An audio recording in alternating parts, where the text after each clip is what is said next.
Hi, my name is Captain Stephanie Smith, and I'm going to talk to you about a course, Strive, Simulated Training for Resilience in Various Environments, with hopefully the expectation that this will help train you to be prepared for the unexpected.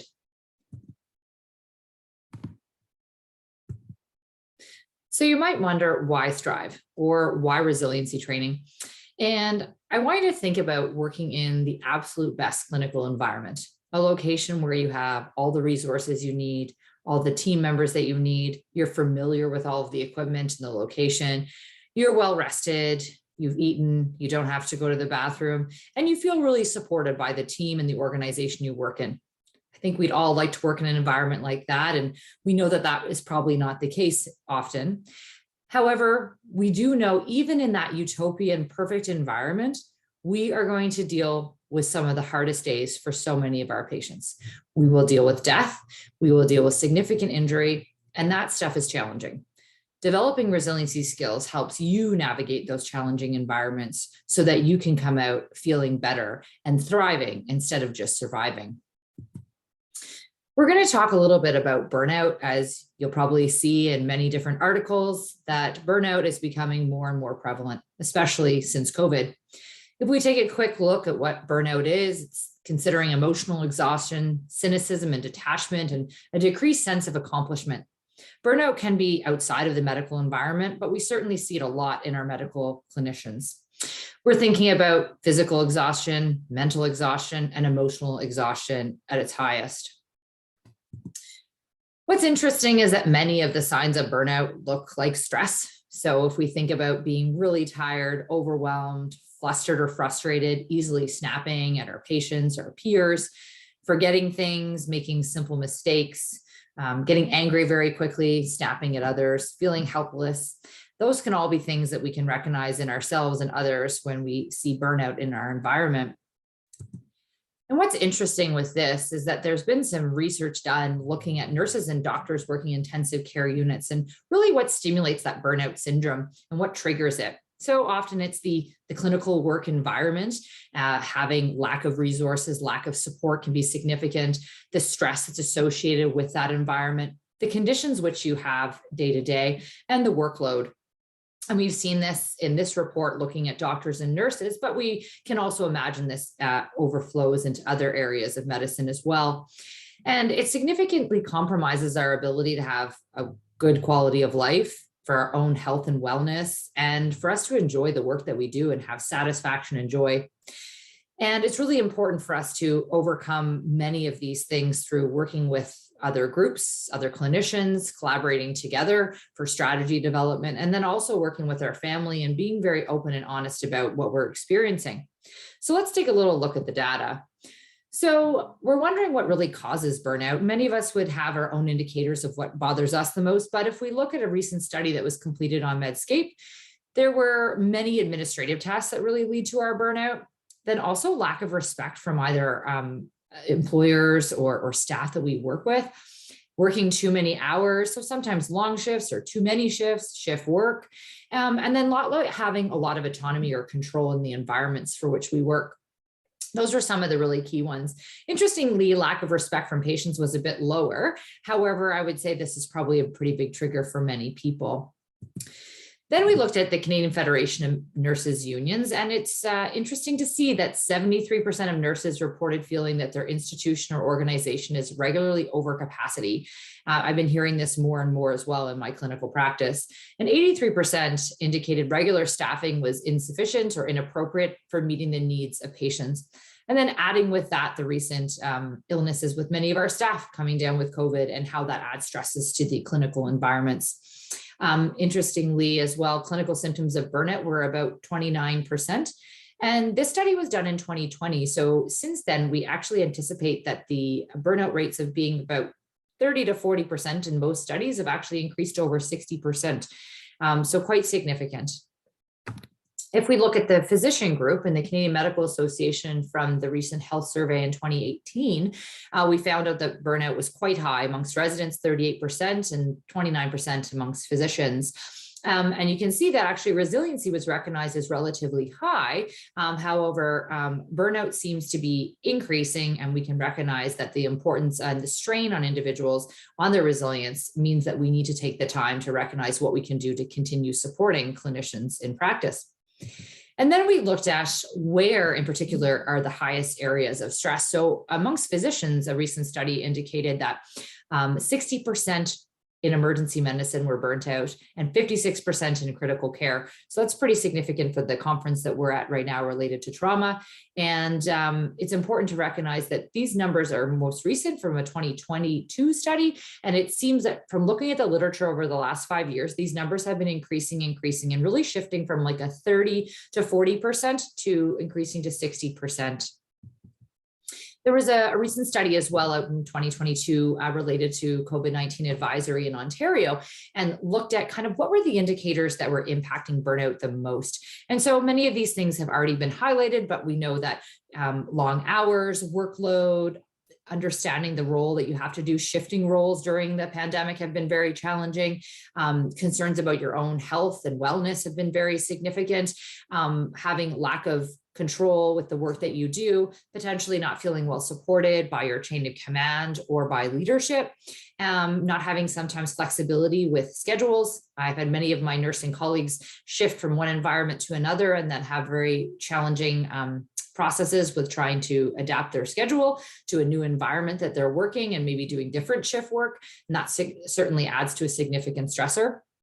And then as well, just considering other key factors which are really impacting people is kind of what that leads to when it comes to when the burnout symptoms develop. How is that impacting kind of your joy, your satisfaction when you're in the clinical workplace? And what does that mean from patient care? And the evidence shows that when we are burnt out, we are more likely to make errors. We are more likely to be frustrated and probably not have as effective communication with our patients. And we're more likely to have conflict with our coworkers. And we're probably more likely to have a poorer quality of care. And unfortunately, patient satisfaction goes down. Then on top of that, we need to consider compassion fatigue. And we've talked a bit about burnout, and we do see that quite significantly in much of the literature. But if we think about compassion fatigue, this is a unique entity that really does happen in that clinical environment. So we know that burnout can happen in many different environments, and many people are experiencing that. But then on top of that, we have the compassion fatigue, the unique component of us constantly caring for our patients. Despite the fact that we want to do this, it can still be very draining, and it can come from the exposure to working with significant suffering in the clinical environments. We're working with traumatically injured patients day to day. And then we can also consider second victim syndrome. So nearly 50% of all healthcare professionals will experience second victim syndrome. And that's talking about when we make an error. Unintentionally, we can try our best, but the probability of making an error within our time clinically is quite significant. Over half of us will experience this. And this can lead to very significant challenges and mental health compromises. And the next slide just really talks about the fact that many different conditions overlap, and they significantly impact us in our somatic symptom presentation. So our physical symptoms, how we're feeling day to day, they can impact our relationships, our ability to have capacity for intimacy. We can feel more negative and withdrawn. So we often like to focus more so on some of the symptoms instead of the diagnosis or the condition that someone might have. But it's really important to consider that there are many different stressors that we have, and it can present in many different ways. So what are the benefits of mindfulness and resiliency? So a study done in 2016 by a professor and physician at the University of Calgary indicated that by doing mindful practice or having some resiliency training could really significantly improve your mental health and improve better patient outcomes. And really that was related to if you're feeling better and you are more in control of your emotions and your feelings, you're probably more likely to communicate more effectively. You're probably going to be able to utilize empathy more effectively. You'll be more likely to connect with your patients. We'll ideally see less medical errors because we're feeling in a better headspace. We're probably more diligent and more aware of what's going on and really listening to our patients. And then we really increase our patient satisfaction and trust. And really at the end of the day, that will probably make our experience more joyful and satisfying in the clinical environment. So the course here today is really taking all that material and what's happening in the clinical environment and thinking about what we can do in our day-to-day practice that can make us more resilient and really, as I said before, thrive and not just survive day to day. So the Strive course itself takes into consideration learning the didactic material, which we will cover. And then we go through medical simulation, followed by a collaborative debrief and reflective practice. So today you'll be learning an overview of the didactic skills, but if you ever have a chance to attend the workshop, you'll have an opportunity to do some of these simulations and debriefing. So within the didactic component, we'll talk about the stress response and performance, the Big 4+ resiliency skills, which are based on the military's Road to Mental Readiness training, and then talk about the mental health or stress continuum. So first we talk about the stress response. So I want you to take a second and think about how you feel when you're stressed. Imagining that fight or flight response taking over, you're feeling really overwhelmed. What are the physical symptoms that you have? I know for me, sometimes I will have a dry mouth. I might get a bit sweaty. I might feel really overwhelmed, impending doom potentially. And so recognizing how that manifests in you is really important. You might start to recognize that in your peers as well. Maybe someone gets really red in the face. Maybe their voice really raises. Maybe their hand shakes when they're stressed. The key thing here is that what you're trying to do is learn some skills that will help you develop a filter. So you're going to have that stressful experience. And the things that impact your filter are the training that you have, the experiences you've had, good and bad, the memories you've established with that, your development as you were growing up and how you managed and handled stress. And essentially that filter will allow you to shift the natural response for your fight or flight response to go to your amygdala in your hindbrain and to say, oh my goodness, this is scary. I need to run and hide. And it shifts it to the prefrontal cortex where you can think about and process what's going on and say, I have seen this before. I can handle this. I can manage the stress so that I can be as effective as possible. And if we look at this Yerkes-Dodson model, it essentially is looking at the graph and considering your performance and how it's impacted by stress or arousal on the bottom. And so what we know is when we have a low amount of stress, we're probably not challenged to really increase our performance. But we also recognize that when we have too much stress, we are not able to optimally perform. What we want to do is provide you with those toolkits so that you can stay in that middle zone, so that when things get really overwhelming and stressful, maybe you do not feel prepared, you feel overwhelmed, you don't have the resources you need, but you know you need to get the job done. Using these skills will help you shift yourself into that optimum zone where you can function effectively. Now, we have to also remember that with chronic stress, we will find it harder and harder to go to that middle zone and balance. We have to be able to reset and regroup to be able to get into that area. But if we are constantly stressed over time, it'll make it harder and harder to find that happy zone or optimal zone. There can be many different strategies you can use to find that optimal zone day to day and develop your mental resilience. Many of these things you probably already do.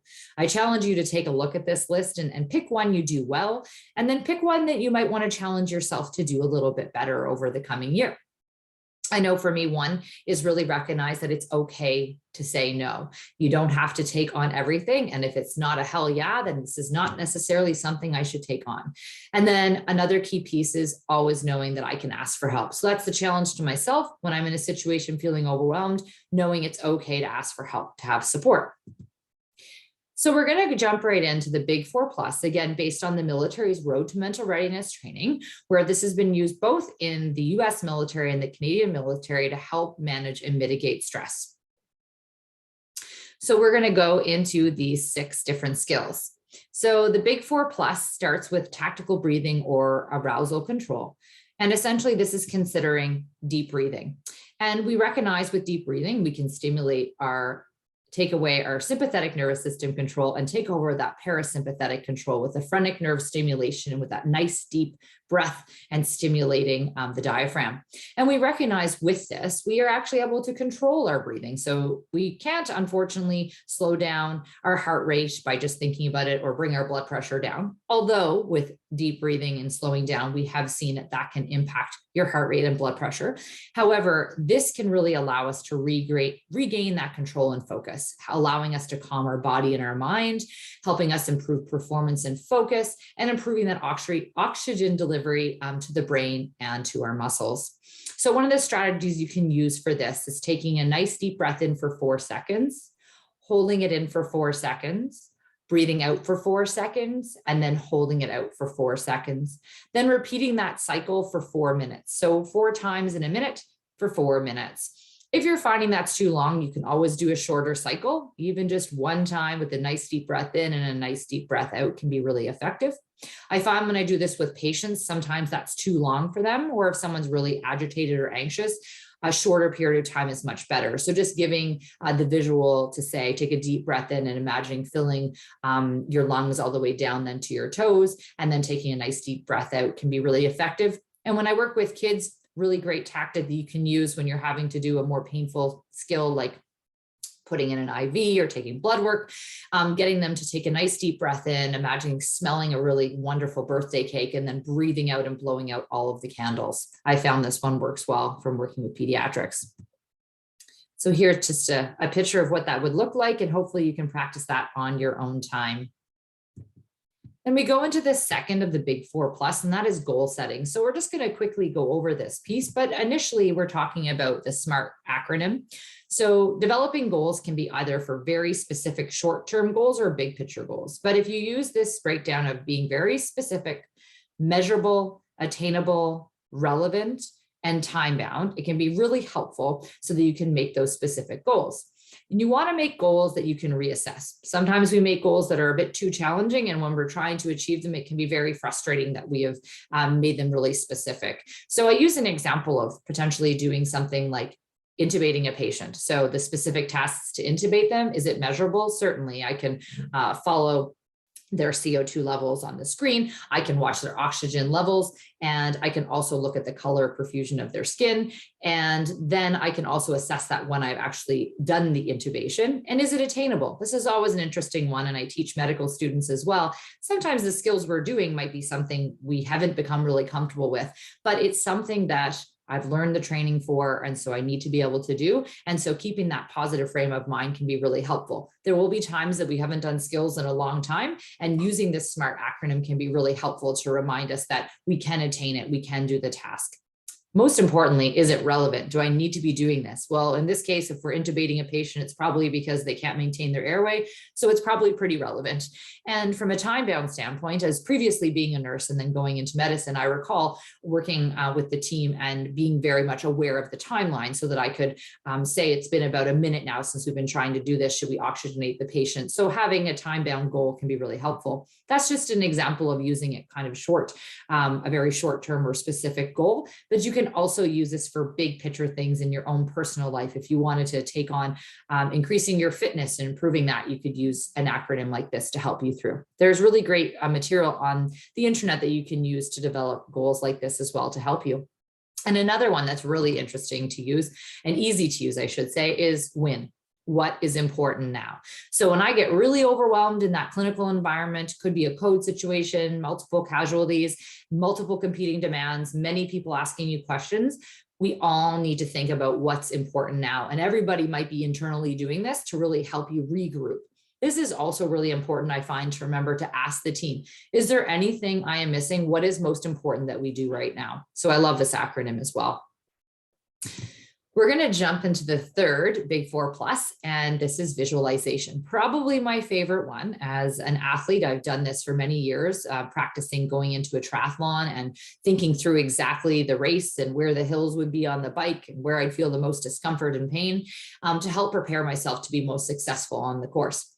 Interestingly, most recently at the Olympics, they asked many of the swimmers, how did you feel about being here? How exciting is that? And I've already been here 100 times, many of the athletes had said, because they had visualized so many times about being in that environment. And that was a bit of a time ago with the Summer Olympics, but then most recently, specifically with the snowboarding events, I love watching those, many of the same things coming up. So before even getting there, knowing the environment, and then once being there, visualizing over and over again, being successful with the jumps that they do. Now, while we might not be thinking about doing jumps for snowboarding or swimming in a pool, we can visualize things going well and seeing things be successful. And an important thing about visualization is that the more you do it, the better you get. Just like lifting a weight and trying to get your biceps stronger, the more you visualize, the easier it gets. The more you can visualize being successful and developing confidence with that, the easier it will be to then challenge yourself to visualize when things aren't going as well. So if you think about this, you want to take in all the senses, make it as real as possible. Start calm and slow and nice and relaxed. So I always say to people when you're practicing this, feet on the ground, shoulders back, you can close your eyes and just really focus on yourself being successful in that interaction.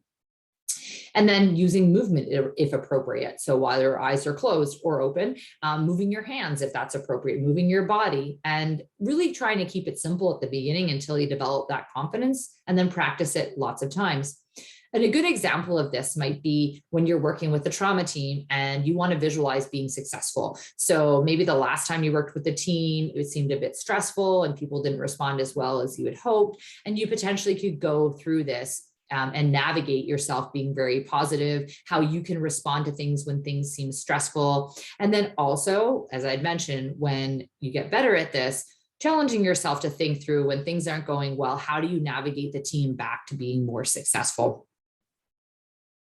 So one way to do this is just to practice. You could do that now. And that would be 2 minutes. Just close your eyes, try to incorporate all of the senses as I've mentioned, and you could practice this just imagining a place that you find really relaxing and calm. So just taking yourself somewhere that you would find very tranquil and can be like a reset of visualization for you. You can use this when you're first starting with visualization or anytime.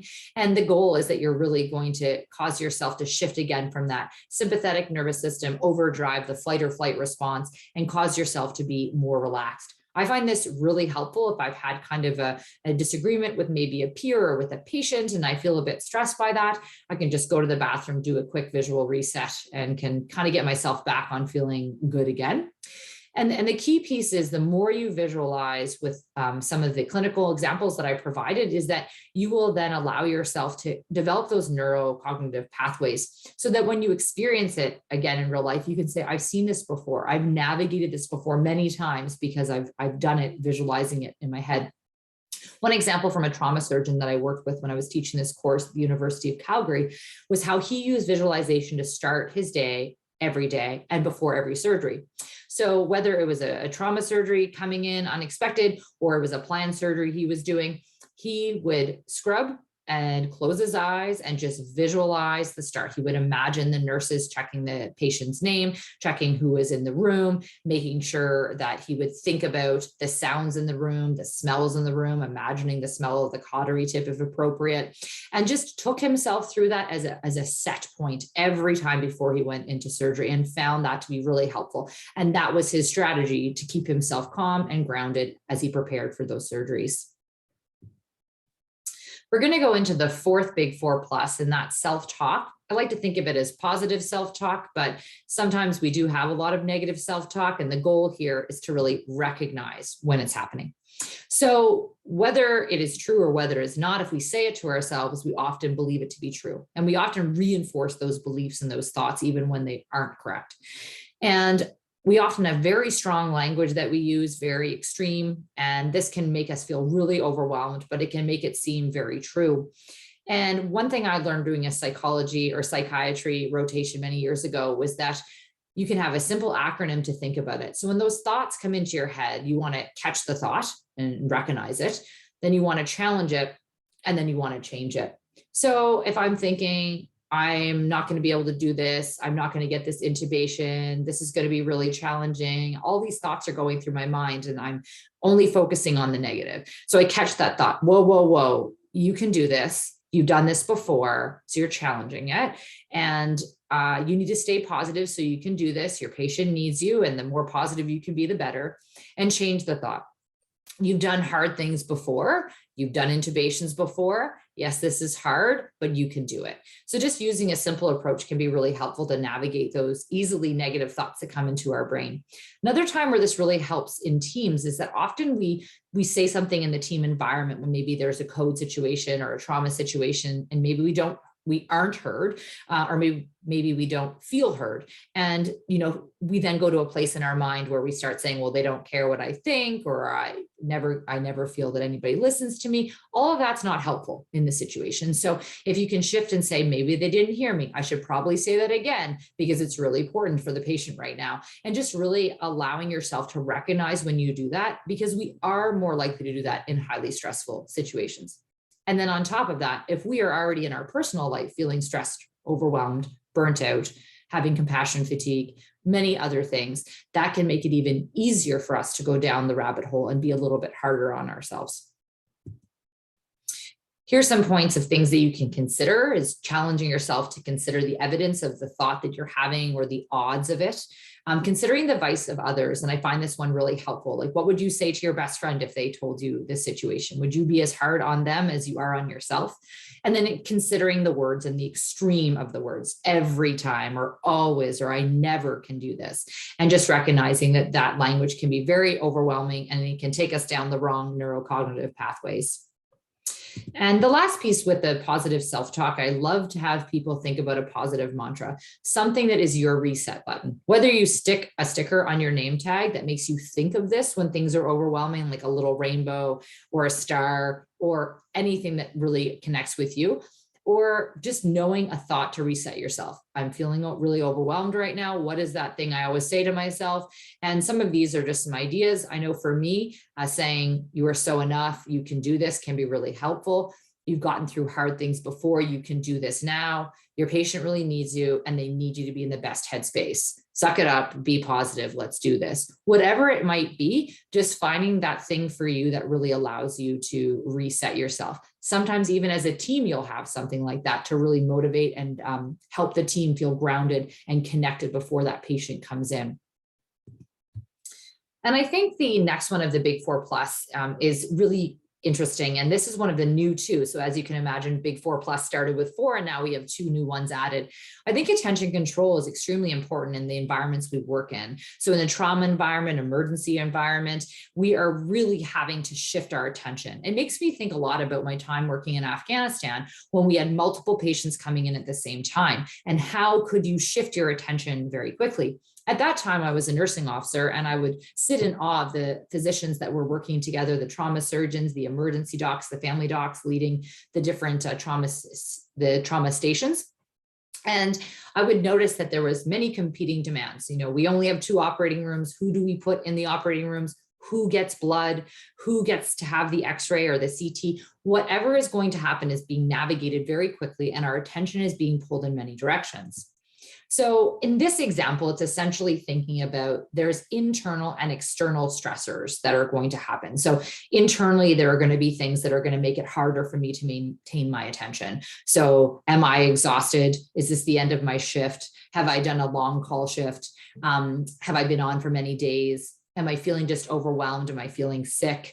And am I feeling okay with the stressors in my own personal life? All of that's going to impact me. Am I hungry? Do I need to go to the bathroom? Then there's the external stressors. Do I have a good team that I'm working with that I know well, and they're really positive and supportive? Do we have the resources that we need? Do we feel supported in the organization? And so those factors are always pulling our attention back and forth. But then we also have the broad and the narrow considerations that we need to look at. So the broad considerations would be looking at the multiple mass casualty patients that have come in that situation, and how do I navigate and manage the multiple patients and make sure they're getting the resources they need. But then potentially I might need to shift and be very focused into doing a specific skill set and a very narrow one. Now, we all know it would be great to have the one person that's the trauma team leader standing back and not actively involved in doing specific skills, but we do know that that has to shift a lot. It's Specifically, in some environments, you don't have enough people on the team to be able to do the skills required. So you could be the trauma team leader and have 3 patients in different rooms or in the emerge department. And then you might have to shift and go in and do that intubation we've already talked about, and then come back out and then be looking at big picture who needs to be airlifted out to a different location. So just recognizing that our attention is constantly being shifted. We're making many decisions in those situations, and it can be very exhausting. And the next video, we won't be able to see, but I recommend you look up the monkey business illusion, and you can see where it allows you to focus in on specific skills or a focus point, as the video will tell you, and you can recognize where you are good at focusing. Some of us are really good at focusing on the minute detail, and other people are better at seeing the big picture. And this really highlights why it's so important to work in a team to make sure that we are working together and recognizing what skills people have and what skills they don't, so that we can highlight and work together and make sure we are successful. This is also a really good time to say to your team, is there anything that I'm missing? Because sometimes our attention has been shifted. The last one is progressive muscular relaxation. And this one I really love. I don't find in the moment it's as easy to use, but certainly it's something that's a really good reset if you're feeling really overwhelmed, or if you notice you're the type of person that holds stress in your muscles and joints when you are under a lot of stress. Practicing doing this outside of a stressful environment can really help you recognize those cues and help you reset in the moment. We know if we get really tight and tense in our muscles, that can be even harder for us to be in a situation where we're standing for a long period of time and doing technical skills. So being able to relax your body will allow you to be able to not feel so sore and overwhelmed after the event. So tensing up your muscles for 5 to 10 seconds through a body scan. I'll just show you how I do it through my hands, just squeezing tight, tight, tight, tight, tight. For 5, 4, 3, 2, 1. I open my hands. I always watch the color coming back in. I use this skill with my patients a lot to manage the stress they might have if they're feeling overwhelmed. And then again, as I mentioned, it can be really good to do it throughout your body and recognize where do you hold tension. Some people it's in their neck, in their head, in their shoulders, maybe in their legs or their feet, but you can work this through, and it can be really helpful to have that recognition. So when it does happen, you say, oh, I know this feeling. I've practiced this before. I can relax, take some nice deep breaths and flush it out. And ideally, you would repeat this 5 times. So you could do the same area and repeat it over and over again, or you could work your body, the body scan throughout. I find this really helpful when I'm trying to sleep as well, when I'm doing shift work and trying to get back into a routine. It can be really helpful for that as well. So we've now covered the big 4+, and we're going to shift into the mental health continuum or stress continuum. You can research these online as well. And essentially, I've broken it down to the key areas that is being looked at in this. So the military incorporated this, and it was really focused in on recognizing symptoms and not on diagnoses. So we talked a lot about conditions at the beginning of this presentation, but it's about recognizing when we have a shift from our baseline. And so in a healthy state, essentially, we are feeling very effective and functional in these categories. But as we move through that reacting, injured, and ill state, we feel that we are less and less able to manage within these realms. So when we think about mood, being in a healthy place, feeling very easy to get along with our peers and with our attitude and performance, feeling overall happy, easy to work with others, easy to adapt to a new environment, take the good with the bad. You can kind of jump back from a challenging encounter and feel really positive. But if you start finding yourself being more snappy, harder to get along with people, not enjoying those interactions, you could be recognizing you're moving down that continuum. And then sleep is a unique one because we often are doing shift work, so it can be challenging enough to get sleep, but is your sleep restorative? Are you able to actually get to sleep when you have the opportunity? Looking at physical symptoms, are you developing significant stress where you're having tension in your back or getting migraines frequently, having GI symptoms, overall feeling crappy, like you have the flu or don't feel well most of the time, or are you getting sick more frequently? From a social behavior one, it's been very challenging during COVID, but really looking at, do you enjoy the social interaction when you get to have it? If you can't have it in person, do you do it virtually? Do you talk to friends and family? Do you still enjoy those interactions, or are you finding yourself more withdrawn?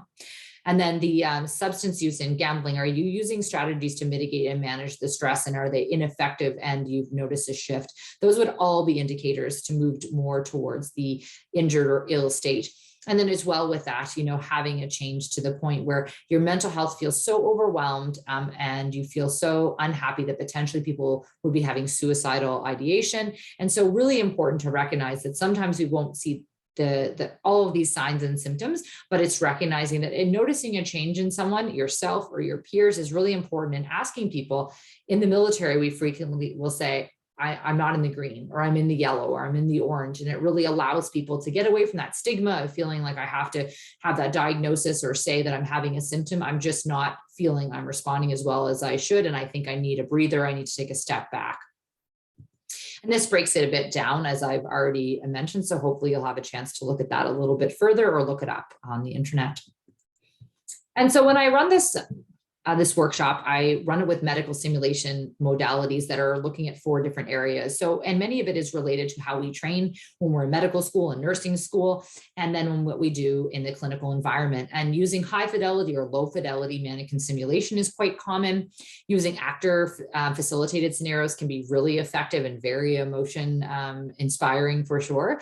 Then using role playing scenarios, this one's really great because it's cost effective, and it really allows people to understand the role when you're not just the clinician, but also the patient or the family members. And last, doing clinical skills training, or training based modalities. So whether it would be like an intubation head trainer, that type of thing, we've ran through these types of scenarios and allow people to use the skills we just talked about, the Big 4+, to help keep your stress low when you're put into these scenarios. These are some examples of ones that we have found that can either lead to either a moral, ethical dilemma or challenge within all of them, but then also looking at the fact that sometimes we make mistakes, we deal with the death of patients, sometimes independently on our own, and experiencing that the first time can be extremely stressful, but that there are unique components that make it stressful throughout our trajectory as clinicians. The stresses of talking to a patient that might have tried to end their life, or de-escalating a very aggressive patient or family member, dealing with team conflict and interacting with your peers, also having to deliver bad news and experience the death of a patient, and even more so sometimes that stress associated with really knowing the patient when we lose them. And those connections that we've developed, exposure to a really challenging obstetrical delivery that might lead to either the death of a patient from either the baby or the mom, and the emotional trauma that's associated with that. The exposure to non-accidental pediatric trauma, and also having to do a very difficult procedural skill. Many of these have come up over the years as being areas that many people feel they should be exposed to this training in a safe environment doing simulation, so that when they're exposed to it in real life, they feel that they are as prepared as they can be. And so we recognize with this course, we couldn't possibly provide you with all of the skills that you need to be able to navigate thousands of different stressful scenarios. But the goal here is to provide you with a toolkit of skills. It's like a skeleton, and it can work in any environment to help you navigate the stress that accompanies many of these different scenarios. And so I've developed the START collaborative debriefing plan, and this is based on an experiential learning cycle. So you've had the experience, and how do we work through and debrief it? And I've been running this course for over 5 years, and unfortunately I've been finding there's been less and less debriefing and not more. And my experience has been that debriefing when done well is extremely effective and very supportive. The first question I often get from individuals is, I often don't have time to debrief. And I said, whether you have 15 seconds or 15 minutes, you can do a quick debrief. And a quick debrief might look like saying, this was really hard. The work we do is challenging. I appreciate that you're here and worked with me and the team. If you're feeling overwhelmed, please come reach out and talk to me about this, or reach out to whatever group or support line there might be to help individuals that are struggling after dealing with stressful events. And so the goal here is starting off with having that supportive listening or silence. I've seen before when we've lost patients asking for a moment of silence, and it can be very therapeutic for the families and for the staff just to absorb what's happened.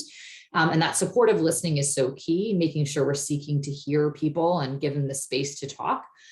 Creating that really therapeutic and safe environment where there is no judgment. We are not there to criticize what has happened. We are there to say, this was hard, and we're here as a team to talk about it.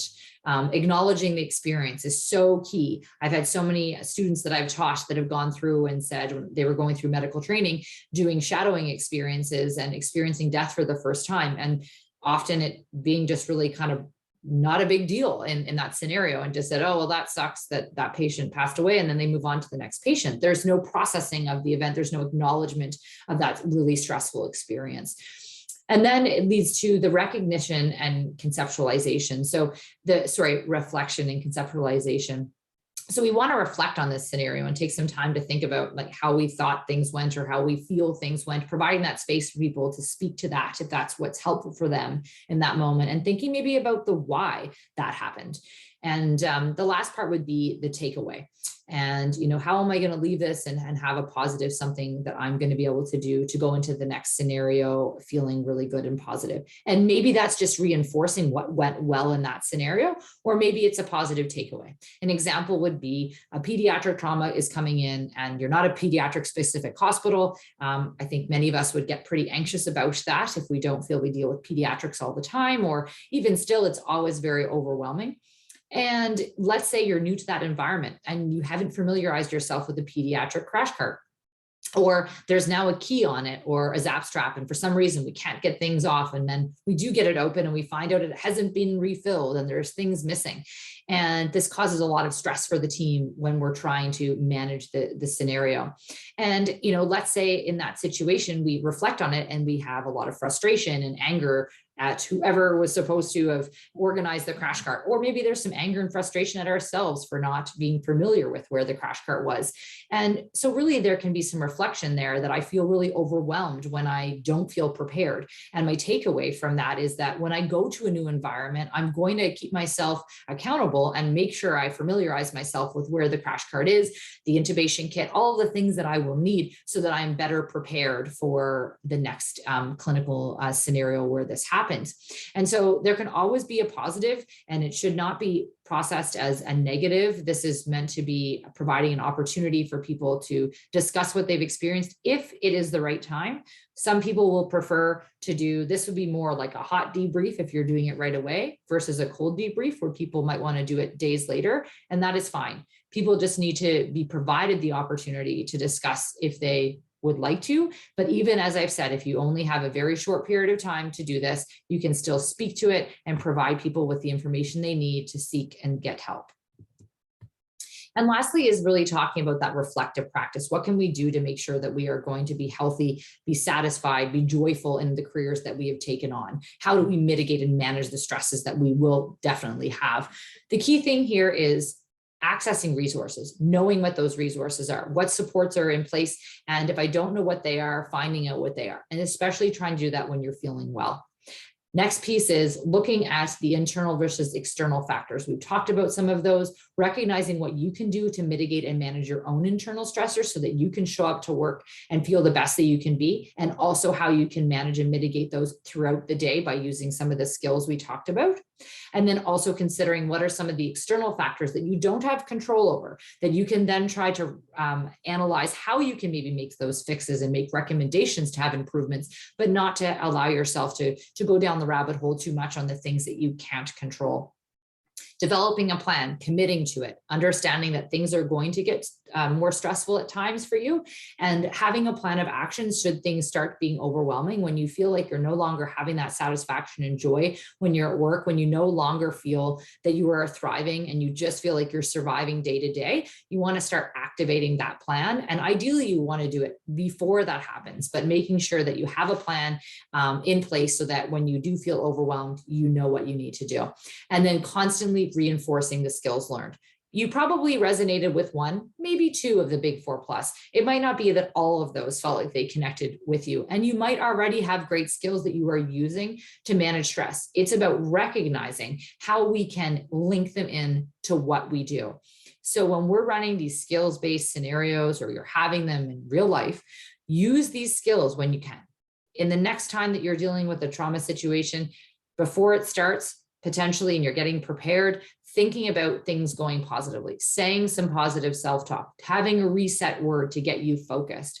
And then if you have the opportunity in your environment to run training scenarios, incorporate them and practice doing the big 4+ or some of these skills to keep your team as focused and positive as possible. And maybe even as a team leader saying those, guys, we're going to do this. You're going to do great. Let's stay really positive. We're here to support one another. Let's all take a nice deep breath together and let's do this. And then making sure that you recognize that we need to give ourselves grace. It can be very challenging, the work that we do. Being empathetic and kind to our patients is extremely important, but doing that for ourselves and for our peers is so important as well. So that, like I said before, we can shift from surviving to thriving. Thank you very much.